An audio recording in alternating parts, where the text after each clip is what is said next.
श्रुतिस्मृतिपुराणानाम् आलयं करुणालयं नमामि भगवत्पादं शंकरं लोकशंकरं श्री गुरुभ्यो नमः।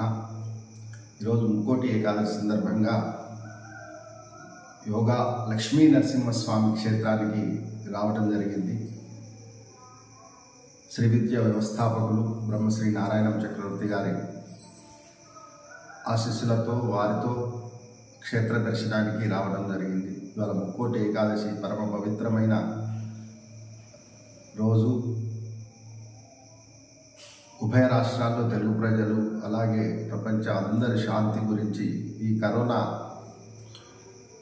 మళ్ళీ విజృంభిస్తుందనేది వార్తలు తెలియజేస్తుంది. ఆ యొక్క కరోనా నివారణార్థకై లోక కళ్యాణార్థం శ్రీ విద్యాశక్తి పీఠం మరియు తెలంగాణ వేదిక బ్రాహ్మణ సంఘం తరఫున ఆ యొక్క లక్ష్మీ నరసింహస్వామిని దర్శించుకొని లోకా సమస్తాం సుఖినో భవంతు అన్నట్టు అందరూ ప్రజలు సుఖశాంతితో ఉండాలని ఈ ముక్కోటి ఏకాదశి సందర్భంగా స్వామివారిని వేడుకోవడం జరుగుతుంది. మీ అందరికీ ముక్కోటి ఏకాదశి శుభాకాంక్షలు. మీ రుద్రవీణ బాలసుబ్రహ్మణ్యం. ధన్యోస్మి. జై మహాదేవ్.